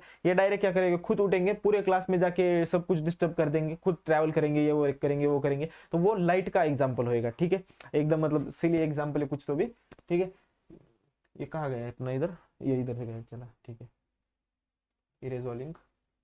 तो यहाँ पे क्या दिया है, प्रोपेगेशन ऑफ साउंड। हमें पूरा क्लियरली देखना है कि साउंड कैसा प्रोपेगेट करता है, लेकिन एक क्लियर डिफरेंस जो रहता है ना बेसिक सा, वो हमने सबसे पहले देख लिया है। उसके बाद क्या बोला है, the clear difference between the travel of the light, हमने जो बोला है ना वही यहाँ पे लिख के दिया है, एक बार पढ़ के लेते। The clear difference between the travel of the light and the sound is that in case of the light it is the particle that travels a whole or the cover a journey, while in the case of the sound the particles don't displace. मैंने क्या बोला था, light के case में क्या होता है, particle खुद डिस्प्लेस करेगा, लेकिन साउंड के केस में खुद डिस्प्लेस होगा क्या, नहीं। डू नॉट क्या लिखा है, don't displace from their original position या फिर place, they just vibrate and come back to their original position. ठीक है, एग्जैक्टली मैंने जो बोला है वो यहाँ पे बस लिख के दिया है। आपको अगर लिख के लेना है या पढ़ के लेना है, एक बार मैं बाजू में हट जाता हूँ, लिख के लो या पढ़ के लो। तो जिसको ये लिख के लेना होगा या पढ़ के लेना होगा तो उन्होंने ये लिख या पढ़ लिया होगा। तो आगे बढ़ते और देखते क्या है। ठीक है, यहाँ पे क्या है, हम सबसे पहले ये रीड करके नहीं लेंगे। यहाँ पे एनसीईआरटी का एक पैराग्राफ है जो आपको कुछ बताना चाह रहा है कि प्रोपेगेशन ऑफ साउंड एक्चुअली होता कैसा है, रियलिटी में कैसा दिखता है या फिर कैसा होता है जो साउंड, अगर मैं यहाँ पे बात कर रहा हूँ तो बात करने के बाद क्या क्या मैकेनिज्म होता है और कैसे जाके वो कान तक पहुंचता है, इसको बोलते हैं ट्रेवलिंग या फिर प्रोपेगेशन। तो ये प्रोपेगेशन एक्चुअली होता कैसा है, यहाँ पे इस पैराग्राफ में दिया रखा है आपको, हम ये बाद में देखेंगे। सबसे पहले अंडरस्टैंड करके लेते हैं, ये वाले वही पैराग्राफ में जो दे रखा है ना वही सबसे पहले अंडरस्टैंड करके लेंगे। ठीक है, यहाँ पे कुछ तो भी मेरे पास साउंड का क्या बोलते हैं, सोर्स है। ठीक है, यहाँ से कुछ तो भी वाइब्रेट हो रहा है, वाइब्रेट होने के बाद ये होगा, क्या बोलते हैं हम उसे, साउंड के पार्टिकल्स वाइब्रेशन में जाएंगे। यहाँ पे कुछ तो भी वाइब्रेशन होगा, वाइब्रेशन होने से साउंड प्रोड्यूस होगा, साउंड प्रोड्यूस से क्या होगा, यहाँ पे कुछ तो भी एयर पार्टिकल्स रहेंगे। ये जो मैं स्ट्रेट निकाल रहा हूँ, ठीक है, ये जो वर्टिकल पार्टिकल्स निकाल रहा हूँ इसको हम एयर के पार्टिकल्स मान लेंगे फिलहाल के लिए। ठीक है, अब ये एयर के पार्टिकल्स है, ये क्या होगा, साउंड एनर्जी यहाँ से प्रोड्यूस हो गई, ये फर्स्ट पार्टिकल को जाके स्ट्राइक की। तो ये फर्स्ट पार्टिकल को जाके स्ट्राइक करने के बाद क्या होगा, ये वाला पार्टिकल आगे वाले पार्टिकल को जाके हिट करेगा। ठीक है, क्या करेगा, ये वाला पार्टिकल आगे वाले पार्टिकल को जाके हिट करेगा और वापस से अपने पोजीशन पे आके खड़ा रहेगा। फिर ये वाला पार्टिकल सामने वाले पार्टिकल को मारेगा और वापस से अपनी जगह पे आके रुकेगा। सामने वाला वैसे आगे मारेगा, सबको ये सबके साथ सेम ही होगा कि ये जो पार्टिकल है, पहला पार्टिकल आगे वाले पार्टिकल को मारेगा और वापस अपनी जगह पे आएगा। इसी को क्या बोलते हैं, to and fro motion of the particles. ठीक है, तो इसको ही वाइब्रेशन बोल देंगे। तो एक वाइब्रेशन जो सोर्स से प्रोड्यूस हुआ साउंड एनर्जी प्रोड्यूस करता है, उसके बाद वो साउंड एनर्जी किसको डिस्टर्ब करता है, साउंड के पार्टिकल को डिस्टर्ब करता है, उसको टू एंड फ्रो मोशन में वाइब्रेट करवाता है। फिर ये खुद पार्टिकल चल के जाके यहाँ पे लिसनर के पास जाता है, लिसनर का कुछ तो भी यहाँ पे कान कुछ तो भी है। ठीक है, तो ये खुद पार्टिकल चल के जाता है कि उसके कान तक, नहीं बिल्कुल नहीं। क्या होता है, एक पार्टिकल जाके दूसरे पार्टिकल को हिट करेगा और अपनी जगह पे जाके वापस आएगा। तो ये पार्टिकल अगले वाले पार्टिकल को जाके हिट करेगा ना और अपने जगह पे वापस आएगा। ऐसा ही पूरा वाइब्रेशनल डिस्टर्बेंस क्रिएट होगा और यहाँ पे जाके उसको सुनाई देगा। जो ये आखिरी वाला पार्टिकल ये कान में जाके हिट करेगा ना, तो कान में जाके हिट करने के बाद क्या होगा, कान में भी वाइब्रेशन प्रोड्यूस होगा और कान में वाइब्रेशन प्रोड्यूस होने के बाद अपने को चीजें सुनाई देगी। आया समझ में, यही यहाँ पे लिख के दिया हमें, वो पढ़ के लेते एक बार। क्या दिया है, the particles do not travel all way from the vibrating object to the ear. ये सबको मालूम है यहाँ तक कि खुद पार्टिकल चल के जाएगा क्या, बिल्कुल नहीं। A particle of the medium in contact with the vibrating object is first displaced from it's equilibrium position. मतलब क्या बोला यहाँ पे कि अगर ये पार्टिकल यहाँ पे इक्विलिब्रियम में था, हिल नहीं रहा था, डुल नहीं रहा था, कुछ नहीं हो रहा था, लेकिन यहाँ पे क्या हुआ, साउंड ने सोर्स ने कुछ तो भी साउंड प्रोड्यूस किया, तो ये साउंड प्रोड्यूस करके क्या होगा, सामने वाले फर्स्ट पार्टिकल को इक्विलिब्रियम पोजीशन से डिस्टर्ब करके क्या करेगा, मूव करने का उसको बोलेगा, चल आगे वाले को जाके डिस्टर्ब करके आ। ठीक है, तो ऐसा वही बोल गया है यहाँ पे, जो लाइन में बोल दिया है ना, vibrating particle in the first displace from the equilibrium position then exerts the force on the adjacent particle. सामने वाले पार्टिकल पे जाके फोर्स एक्सर्ट करेगा और खुद वापस अपने जगह पे आएगा। As the result of which the adjacent particle gets displaced from its position. सामने वाला पार्टिकल यही होगा। मैंने जो आपको पूरा एक्सप्लेन करके दिया है ना वहां पे, वही सब कुछ यहाँ पे क्या बोलते हैं, इंग्लिश में लिख के दिया है। ठीक है, पिछले वाली स्लाइड में मैंने जो एक्सप्लेन किया है ना आपको, वही सब कुछ यहाँ पे इंग्लिश में लिख के दिया। अगर पढ़ना है तो आप एक बार पढ़ के ले सकते हो ये वाला पॉइंट्स। ठीक है, मैं बाजू में हट जाता हूँ। ठीक है, तो यहाँ पे कुछ अलग नहीं दिया है, जो मैंने सब कुछ आपको ये वाली स्लाइड पे बताया है ना, वही सब कुछ यहाँ पे ये वाली स्लाइड पे जो मैंने आपको हिंदी में बोल दिया है वो इंग्लिश में लिख के दिया था, और वही एनसीईआरटी के टेक्स्ट बुक में पैराग्राफ है। ठीक है, आगे बढ़ते और देखते हैं कि एक्चुअल में वो जो कंप्रेशन एंड रेयरफैक्शन, मैं बोल तो दे रहा हूँ कि डिस्टर्ब तो हो रहा है, जैसे कि एक आधा बच्चा है जो क्लास में डिस्टर्ब तो कर रहा है, बस अफवाह है कि वो डिस्टर्ब कर रहा है, ये सामने वाले को डिस्टर्ब कर रहा है, फिर सामने वो जो अगला था वो सामने वाले को डिस्टर्ब कर रहा है, आखिरी फर्स्ट बेंच तक जाके सब डिस्टर्बेंस चले जा रहा है, लेकिन ये बस सुना था। अब एक्चुअल में कैसा डिस्टर्बेंस होता है ना वो देख लेंगे। ठीक है, ये साउंड के बारे में, वो जो एग्जांपल था वो छोड़ दो बच्चों का और क्लास वाला। अब रियल में जो साउंड का डिस्टर्बेंस रहता है वो कैसा होता है देखते हैं। जैसे कि ये ट्यूनिंग फॉर्क है, ट्यूनिंग फॉर्क को हमने वाइब्रेशंस में सेट कर दिया, तो वाइब्रेशंस में सेट करने के बाद क्या होता है, ये वाइब्रेट करेगा। वाइब्रेट किया मतलब क्या, साउंड एनर्जी प्रोड्यूस हुआ, साउंड एनर्जी प्रोड्यूस हुआ तो यहाँ पे जो एयर का ये रहेगा, कुछ तो भी फ्रैक्शन रहेगा ना, हवा, तो यहाँ पे क्या होगा, एक कंप्रेशन बनेगा। क्यों कंप्रेशन बनेगा, हम पेन का कलर चेंज कर लेते हैं, जस्ट एक सेकंड देना। यहाँ पे क्या बनेगा, कंप्रेशन बनेगा। क्यों कंप्रेशन बनेगा, क्योंकि सबसे पहले तो पूरा एयर जो है ना ऐसा रेयर फ्रैक्शन फॉर्म में रहेगा। ये जो है ना ये जनरल फॉर्मेट रहता है। एयर क्या है, एक यूनिफॉर्मली प्लेस्ड पार्टिकल्स का कुछ तो भी सेटअप है, ठीक है। ये जो है यहाँ पे पूरा के पूरे पार्टिकल कैसे रहेंगे, एकदम यूनिफॉर्मली प्लेस्ड रहेंगे। लेकिन जब सबसे पहला वाला जो वाइब्रेशन के सबसे पास वाला जो फ्रैक्शन ऑफ एयर रहेगा, वो क्या होता है, ये वाइब्रेट करने की वजह से क्या होता है, वो सेट हो जाता है ना अपने वाइब्रेशंस में। सबसे पास वाला जो एयर का फ्रैक्शन है वो भी वाइब्रेट करने लगता है। अब वाइब्रेट करने लगता है तो क्या होता है, ये पास आ जाता है, पास आ जाता है तो इस वाले फ्रैक्शन को क्या बोल देंगे, कंप्रेशन। कंप्रेशन के बाद नॉर्मल वाले को क्या बोल देंगे, rarefaction. Rarefaction area का नाम है, ठीक है, एरिया का नाम है, मतलब एयर के फ्रैक्शन का नाम है रेयर फ्रैक्शन। कौन से rarefaction, the area of low pressure. यहाँ पे हाई प्रेशर है या लो प्रेशर है दिख जा रहा है आपको यहाँ पे, ठीक है। डेंसिटी कैसी है, यहाँ पे हाई डेंसिटी, यहाँ पे डेंसिटी कैसी है, लो। किस चीज की डेंसिटी, एयर की डेंसिटी। एयर की डेंसिटी यहाँ पे हाई क्यों है, क्योंकि यहाँ पे डिस्टर्बेंस ऑलरेडी क्रिएट हुआ है। तो जिस एरिया में डिस्टर्बेंस क्रिएट हुआ है और वहां पे हाई डेंसिटी ऑफ एयर है या फिर हाई प्रेशर ऑफ एयर है, उस एरिया को क्या बोल देंगे हम, कंप्रेशन एरिया बोल देंगे, ठीक है। और उसके सामने वाला जो रिलैक्स है, अभी उसके पास डिस्टर्बेंस नहीं गया, उसको क्या बोल देंगे, रेयर फ्रैक्शन। फिर क्या होगा, ये जो कंप्रेशन है, ये इसमें डिस्टर्बेंस क्रिएट हो गया है ना, तो ये डिस्टर्बेंस क्या होगा, आगे वाले के पास पास हो जाएगा। आया समझ में क्या हो रहा है। फिर ये कंप्रेशन था, ये आगे वाले के पास डिस्टर्बेंस चला गया, तो ये जो रेयर फ्रैक्शन था वो क्या हो जाएगा, कंप्रेशन बन जाएगा। ये रेयर फ्रैक्शन कंप्रेशन होने के बाद ये जो कंप्रेशन वाला पार्ट था एयर का, वो क्या होगा, रिलैक्स हो जाएगा। अब इसने तो डिस्टर्ब आगे वाले को कर दिया है ना, तो अब ये खुद रिलैक्स हो जाएगा। अब ये क्या हो जाएगा, उसके बाद रेयर फ्रैक्शन में चला जाएगा। अब ये रेयर फ्रैक्शन क्या हो गया, कंप्रेशन बन जाएगा। ये यहाँ पे मतलब एकदम पूरा ऐसा ये होगा, डेंस हो जाएगा ये पूरा एरिया। फिर ये डेंस हो जाने के बाद क्या हो रहा है, इसका कंप्रेशन का जो है वो अगले वाले के पास चला जाएगा। ये रेयर फ्रैक्शन था, ये रेयर फ्रैक्शन जो कंप्रेस हो जाएगा, कंप्रेशन होने के बाद मतलब ऐसा पूरा कंप्रेस हो गया। कंप्रेशन होने के बाद ये जो अगला वाला यहाँ पे रेयर फ्रैक्शन था, ऑलरेडी यहाँ पे रेयर फ्रैक्शन प्रेजेंट था, तो यहाँ पे रेयर फ्रैक्शन प्रेजेंट था, लेकिन उसको क्या किया इसने, कंप्रेस कर दिया। मतलब यहाँ पे जाके यहाँ पे का डिस्टर्बेंस यहाँ पे चला गया, फिर यहाँ पे डिस्टर्बेंस था, यहाँ पे रेयर फ्रैक्शन। तो वैसा ही होता है, compression rarefaction, compression rarefaction, compression rarefaction. देखो सिंपल चीज है। अभी यहाँ पे पूरे एनवायरनमेंट में अगर इमेजिन करो मैं बात नहीं कर रहा हूँ, ठीक है, तो मैं अगर बात नहीं कर रहा हूँ तो मेरे और आपके बीच में कुछ भी जो भी जितना भी एयर है वो सब सारा के कौन से स्टेट में रहेगा, सारा का सारा कौन से स्टेट में रहेगा, रेयर फ्रैक्शन या फिर रिलैक्स स्टेट में रहेगा। क्या कौन से स्टेट में रहेगा, देखो मैं शांत रह रहा हूँ, अभी 5 सेकंड के लिए मैं शांत रहा था, ठीक है। तो अभी ये 5 सेकंड में क्या होता है कि जो पूरा का पूरा यहाँ पे एनवायरनमेंट में जो भी एयर था वो कौन से स्टेट में, रेयर फ्रैक्शन या फिर रिलैक्स स्टेट में। अब जैसे ही मैंने बात करना शुरू कर दिया, हेलो, जैसे मैंने बात करना शुरू कर दिया तो क्या हो रहा है कि जो मैंने बात किया तो वाइब्रेशन एनर्जी यहां से जनरेट हुआ, यहां से होके जो आगे वाले, सबसे पहले हम डिवाइड करते हैं 1 2 3 4 ऐसे भागों में सब एयर को डिवाइड करते हैं। 2 ही भाग में डिवाइड करते हैं फिलहाल के लिए। कौन से 2 भाग में, जो सबसे मेरे माउथ के सबसे करीब वाला जो एयर है वो पहला पार्ट बोलेंगे और जो बाकी का है वो दूसरा पार्ट बोल देंगे, ठीक है। तो जब मैं हेलो ऐसा बोल रहा हूं तो उसमें क्या हो रहा है, जो सबसे करीब वाला एयर का पार्ट था वो किस में जा रहा है, कंप्रेशन में जा रहा है, और बाकी पूरा का पूरा मतलब इन्फिनिटी तक कौन सा पार्ट है, फिर वो रेयर फ्रैक्शन का पार्ट है या रिलैक्स स्टेट का पार्ट है। फिर अब ये जो पार्ट है ये क्या हो गया, कंप्रेस्ड हो गया। मेरी एनर्जी इस वाले एयर के फ्रैक्शन में चली गई तो ये वाला कंप्रेस्ड हो गया। अब ये क्या करेगा, अगले वाले के पास एनर्जी ट्रांसफर कर देगा।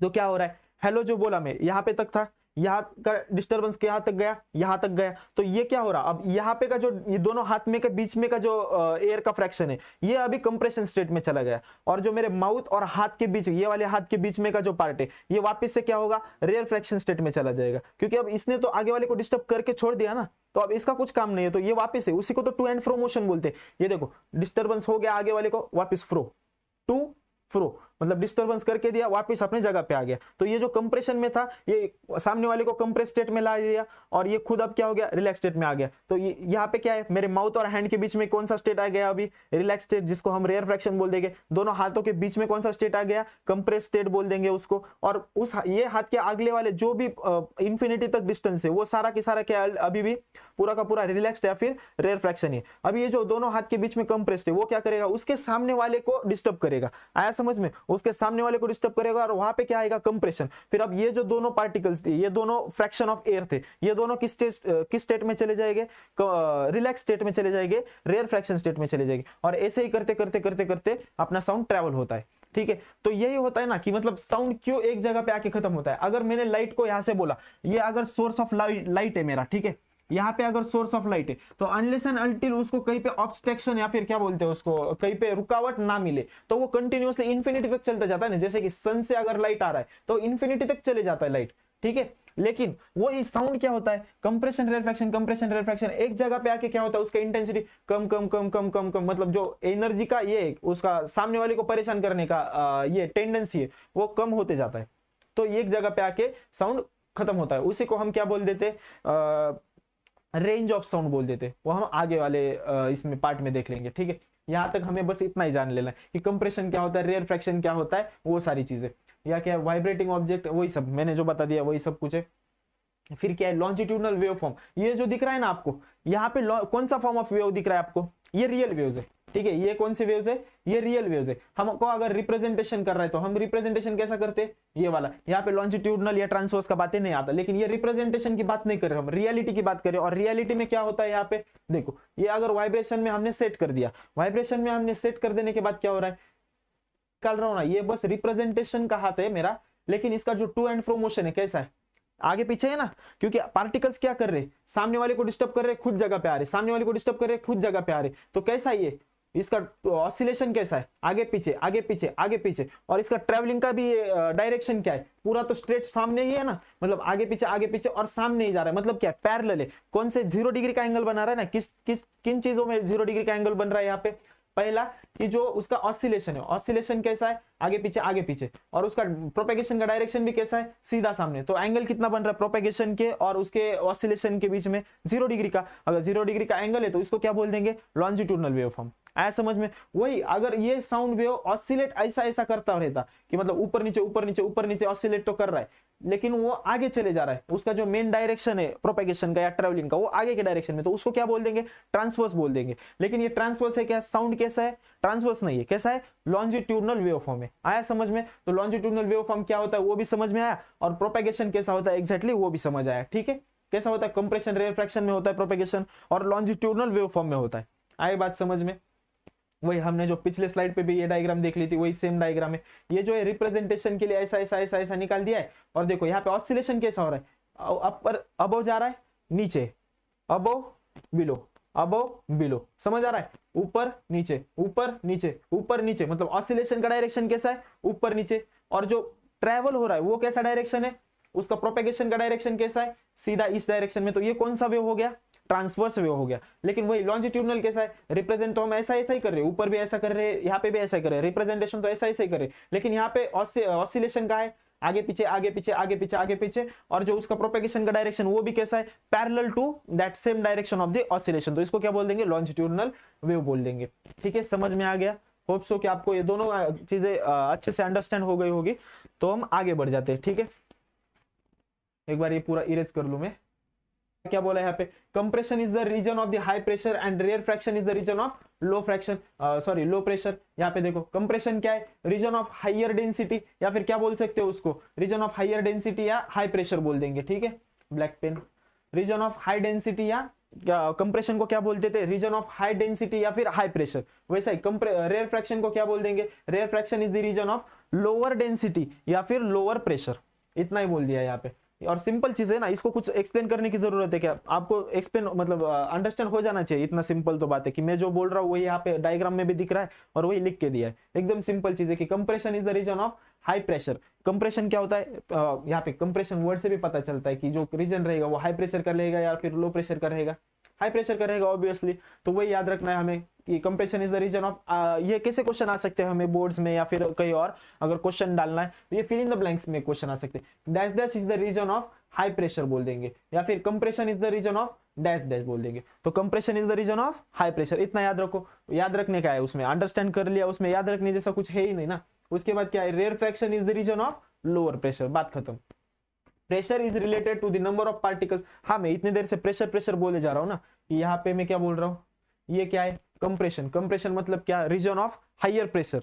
हायर प्रेशर मतलब क्या, मैं प्रेशर जो वर्ड यूज कर रहा हूं वो किसके रिलेटेड है, पार्टिकल्स के कॉम्पैक्टिसिटी के रिलेटेड है, मतलब कितना पार्टिकल एकदम क्लोजनेस है। अगर बहुत ज्यादा ये होगा, जैसे कि भीड़ में इंसान क्या होता है, दब जाता है ना, तो उसमें क्या होता है, उसी को क्या बोलते हैं, कंप्रेशन हो जाता है। तो वो प्रेशर उसको ही बोलते हैं ना, कि मतलब बहुत सारी चीजें अगर एक साथ रखेंगे तो प्रेशर क्या होता है, बढ़ जाता है ना। प्रेशर भी वही रहता है, अगर मेरे को ये पेन को ऐसा दबा रहा हूं, मतलब क्या, मैं प्रेशर बढ़ा रहा हूं, तो क्या हो रहा है, डेंसिटी बढ़ जा रही है ना, कि कम स्पेस में ज्यादा ऑब्जेक्ट है। अगर ज्यादा स्पेस है और कम ऑब्जेक्ट है तो लोअर प्रेशर, अगर कम स्पेस है और ज्यादा ऑब्जेक्ट है तो हाई प्रेशर। वैसा ही कम स्पेस है ज्यादा ऑब्जेक्ट है हाई प्रेशर, ज्यादा स्पेस है कम ऑब्जेक्ट है लो प्रेशर। तो compression is higher pressure area while rarefaction is lower pressure area.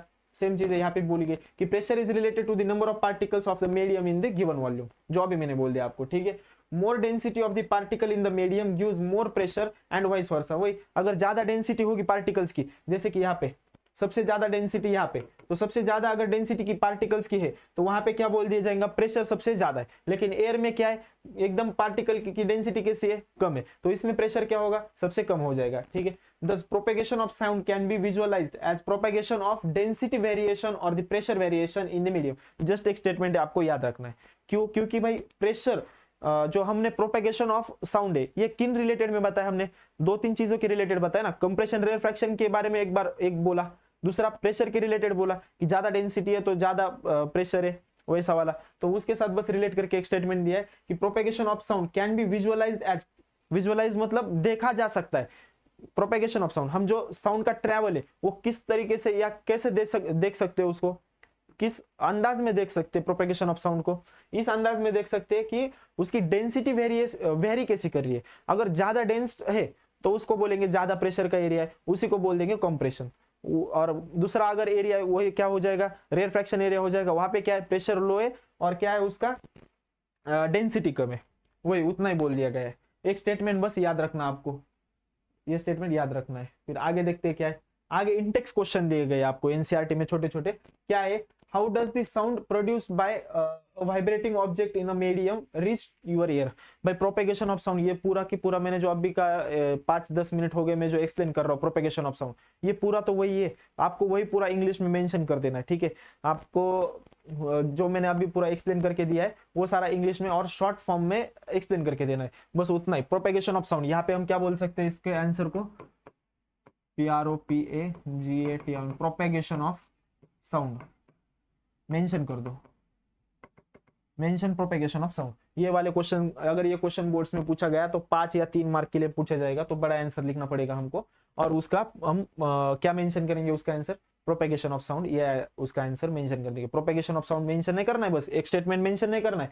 पूरा प्रोपेगेशन ऑफ साउंड मैंने जो आपको एक्सप्लेन किया वो इंग्लिश में प्रॉपरली फॉर्मल करके उसको सेंटेंसेस जो फॉर्म करके हमको लिख के देना है आंसर, ठीक है। अगला क्वेश्चन देखते हैं क्या है, explain how sound is produced by your school bell. क्या होता है स्कूल बेल में, स्कूल की जो बेल्स होते हैं वो दो प्रकार के रहते हैं। एक ट्रेडिशनल जो हम मतलब ऐसा घंटी लेके उसको बजाते हैं, और दूसरा एक इलेक्ट्रिकल बेल आता है। दोनों चीजों में क्या हो रहा है, वाइब्रेशन सेट हो रहा है। वाइब्रेशन सेट होने से क्या हो रहा है, वाइब्रेशन सेट हुआ तो वो एयर पार्टिकल्स जो भी रहेंगे आजू बाजू में उनको कंप्रेस्ड रेयरफैक्शन, कंप्रेशन रेयरफैक्शन में सेट करेंगे और वो हमारे कान के पास आके ये हो जाएंगे। ये भी आपको इंग्लिश में मेंशन कर देना है और एकदम एक्सप्लेन करके देना है, ठीक है। आपके खुद के क्या बोलते हैं, खुद के लैंग्वेज में इन द सेंस आपके वर्डिंग्स में जितना ज्यादा आप एक्सप्लेन करोगे ना इसको, वही ज्यादा अच्छा रहेगा। नहीं तो मेंशन करने के लिए हम यहाँ पे गाइड में उठा के या फिर कहीं से उठा के एक आधा इंग्लिश या फिर हमारा खुद का स्टेटमेंट भी हम लिख सकते हैं, लेकिन आप खुद से जहाँ पे ये ट्राई करोगे ना ये वाले क्वेश्चन को, ये दोनों को खुद से मेंशन करने का, वो ज्यादा आपको यूजफुल रहेगा, बेनिफिशियल रहेगा। क्योंकि ऑलवेज जो आपकी वर्डिंग्स रहती है ना उसको ज्यादा मार्क्स मिल जाते हैं rather than किसी गाइड का एक आधा स्टेटमेंट उठा के लिया। तो आपके खुद के वर्डिंग में इन दोनों का आंसर लिख लो, ठीक है। फिर उसके बाद क्या है question, why are the sound waves called mechanical waves. उसमें क्या होता है, देखो मैंने अब तक जो भी प्रोपेगेशन ऑफ साउंड बोला है उसमें क्या हो रहा है, पार्टिकल्स एक दूसरे को डिस्टर्ब करके आगे पीछे हो रहे हैं ना, तो वही क्या हो रहा है, मैकेनिकल मोशन उसमें इन्वॉल्व हो गया। क्या हो गया इन्वॉल्व उसमें, मैकेनिकल मोशन इन्वॉल्व हो गया। क्या इन्वॉल्व हो गया है, मैकेनिकल मोशन इन्वॉल्व हो गया उसमें। क्या इन्वॉल्व हो गया, मैकेनिकल मोशन, ठीक है। तो इसकी वजह से उसको क्या बोला जाएगा, साउंड इज कॉल्ड सॉरी क्या है, why are sound waves called, हाँ sound waves are called mechanical waves because it involves the mechanical motion. समझ में आया। और दूसरी बात क्या है, यहाँ पे हमने लिख के लिया, sound waves are mechanical waves while the light wave, वो नहीं कहा गया, sound waves are called mechanical waves because they need physical medium like liquid, solid और एयर। आई बात समझ में? तो साउंड वेव जो होते हैं उसको मैकेनिकल वेव क्यों बोला जाता है? उसके दो रीजन है। पहला कि उसका जो मोशन है उसमें मैकेनिकल मोशन इन्वॉल्व होता है, और दूसरा उसका जो ट्रेवलिंग है या फिर मोशन ही है वापस से, वो क्या नीड करता है? एक फिजिकल मीडियम रिक्वायर करता है ना। तो जहां पे भी फिजिकल मीडियम रिक्वायर्ड है वो वेव कैसा हो जाएगा? मैकेनिकल वेव हो जाएगा। आगे चलते। Suppose you and your friends are on the moon, will you be able to hear any sound produced by your friend? होगा क्या? बोलो। मैं देखो मैं यहाँ पे खड़ा हूँ, ये पूरा सेटअप मून में, फॉर एग्जांपल ये पूरा सेटअप मून में, और मैं यहाँ पे खड़ा हूँ, मेरा दोस्त यहाँ पे बाजू में ही खड़ा है, ज्यादा दूर नहीं, और मैं बहुत जोरों जोरों से चिल्ला रहा हूँ, तब भी उसके कान में आवाज पहुंचेगा क्या? एक बार आंसर दे दो। क्या लगता है आपको? आवाज जाएगा क्या उसके कान में? नहीं जाएगा। क्यों नहीं जाएगा? क्योंकि अगर हम मून पे, तो मून पे एयर है क्या?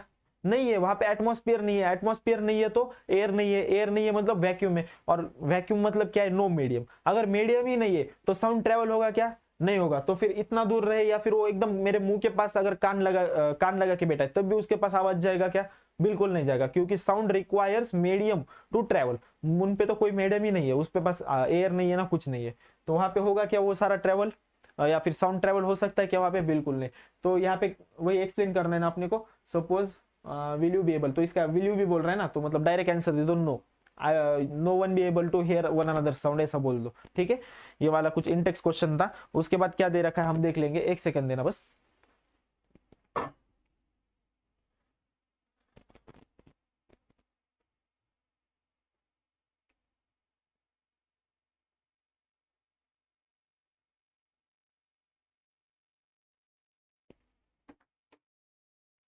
ठीक है, यहाँ पे क्या दे रखा है हमें? Sound waves are mechanical waves while the light waves are electromagnetic waves. ये जो इलेक्ट्रोमैग्नेटिक वेव्स दे रखा है ना, अभी के लिए, अभी के लेवल के लिए आप बस इतना जान लो कि जो साउंड वेव्स है वो कैसे वेव्स रहते हैं? मैकेनिकल वेव्स रहते हैं। ठीक है, और जो लाइट का वेव रहेगा वो कैसा रहता है? इलेक्ट्रोमैग्नेटिक वेव रहता है। अब मैकेनिकल वेव क्यों है ये तो रीजन मैंने आपको बता दिया और आपको समझ में भी आ गया, लेकिन ये इलेक्ट्रोमैग्नेटिक का है ना, ये आपको हायर क्लासेस में ही पता चलेगा क्या होता है। मैं एक बेसिक कंसेप्ट बताने की कोशिश करता हूँ, अगर समझ में आया तो बहुत अच्छी बात है, अगर नहीं आया तो कुछ भी चिंता करने की बात नहीं है, आपको हायर क्लासेस में अंडरस्टैंड होते चले, क्योंकि जो कंसेप्ट है इसके रिलेटेड वो अभी आपको इंट्रोड्यूस ही नहीं किए ना, तो उसके लिए आपको समझ में आया नहीं आया कुछ ज्यादा ये नहीं है, लेकिन बेसिक सा जो रहता है कंसेप्ट वो बताने की कोशिश करता हूँ। क्या होता है अगर लाइट वेव अगर ट्रेवल कर रहा है, फॉर एग्जांपल ये जो पेन है मेरे हाथ में, ये एक लाइट का पार्टिकल समझ लो। अगर लाइट के ट्रेवल के केस में क्या होता है, एक पार्टिकल खुद पूरा डिस्टेंस कवर कर लेता है। ठीक है, तो इसमें क्या हो रहा है, ये जो पार्टिकल है जब ट्रेवल कर रहा है ना, ये क्या करता है? इलेक्ट्रिक फील्ड और मैग्नेटिक फील्ड क्रिएट करता है, जनरेट करता है। ठीक है, जब ये ट्रेवल कर रहा है ना, ये क्या करता है? क्रिएट या फिर जनरेट इलेक्ट्रिक फील्ड और मैग्नेटिक फील्ड। मैग्नेटिक फील्ड क्या होता है, इलेक्ट्रिक फील्ड क्या होता है, ये सारा का सारा आपको क्लास 12 का कंसेप्ट है। ठीक है, वहां पे जाके आपको सब कुछ ये वाली सारी चीजें आपको अंडरस्टैंड होगी। इसीलिए बोला मैंने ये जो इलेक्ट्रोमैग्नेटिक वाला नेम है ना, बस अभी के लिए याद रखो कि लाइट वेव कैसी रहती है, इलेक्ट्रोमैग्नेटिक वेव रहती है। लेकिन फिर इलेक्ट्रोमैग्नेटिक क्यों बोला जाता है उसको, वो सब आपको क्लास 12 में बोला जाएगा। क्योंकि भाई ये जो लाइट ट्रैवल करता है ना, ट्रैवल करते वक्त इलेक्ट्रिक फील्ड और मैग्नेटिक फील्ड क्रिएट करता है, और जब वो ट्रैवल करेगा, देखो ये फॉर एग्जांपल ये इधर ट्रैवल कर रहा है, तो इसका जो इलेक्ट्रिक फील्ड है ना, ये अप डाउन डायरेक्शन में अगर जनरेट हो रहा है ना, तो उसका जो मैग्नेटिक फील्ड है ना XYZ सॉरी ये परपेंडिकुलर डायरेक्शन में जनरेट होगा। जैसे फॉर एग्जांपल लाइट तो जा रहा है इस डायरेक्शन में, लेकिन उसका इलेक्ट्रिक फील्ड जनरेट किस डायरेक्शन में रहा है? अप डाउन डायरेक्शन में। और जो मैग्नेटिक फील्ड है वो किस डायरेक्शन में जनरेट हो रहा है? ये वाले डायरेक्शन में। आया समझ में? तो ये पूरा कंसेप्ट है ना क्लास 12 का, एकदम डिफिकल्ट कंसेप्ट है। आपको इतना याद रखना है बस अभी के लिए कि लाइट वेव कैसा है, मैकेनिकल वेव है, साउंड वेव कैसा है, मैकेनिकल वेव है, और लाइट वेव कैसा है, एक इलेक्ट्रोमैग्नेटिक वेव। इलेक्ट्रोमैग्नेटिक वेव क्यों है, तो अभी के लिए इतना याद रखो, क्योंकि जब पार्टिकल लाइट का पार्टिकल चलता है तो वो क्या जनरेट करता है? Electric field and magnetic field generate करता है। ठीक है, इतना अभी के लिए याद रखो। उसके बाद क्या है, sound waves are mechanical waves. क्योंकि उसको दो चीजें, पहला कि उसका मोशन जो है वो मैकेनिकल मोशन है, और दूसरा जो उसको रिक्वायर्ड मीडियम है वो कैसा मीडियम है? फिजिकल मीडियम है। उसके बाद क्या दे रखा है यहाँ पे, light wave are called the electromagnetic waves because they involve the electric and magnetic field when they travel, जिसके बारे में आप क्लास 12 में पढ़ोगे। ठीक है, आगे बढ़ते। अगर किसी को ये लिख के लेना है तो लिख के लो, मैं बाजू में हट जाता हूँ।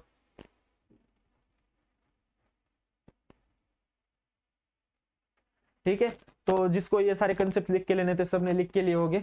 मैं सॉरी यार, यहाँ पे मैंने आपको क्लियर ही नहीं करके रखा आपके लिए। ठीक है, और एक बार लिख के लो, अगर मतलब नहीं दिखा होगा कुछ उसकी ना क्लियर करने की वजह से। तो आज के लिए बस इतना ही कि हमने मतलब आप ये जो लेक्चर था इसमें हम बस दो ही चीजें कवर करने वाले थे कि production of sound and propagation of sound. हमने दोनों भी चीजें पूरी तरह से क्लियर कर लिए। Hope you understand all the concepts, और अंडरस्टैंड ही करते चलना है, इसमें याद रखना जैसा कुछ भी नहीं। इसीलिए तो मैं बोलता हूँ कि फिजिक्स जैसा इजी सब्जेक्ट कौन सा भी नहीं है। इसमें बस चीजों को हमको अंडरस्टैंड करके लेना है और एक दो बार बस रिवाइज करना है, फिर कभी हम लाइफ में नहीं भूलते।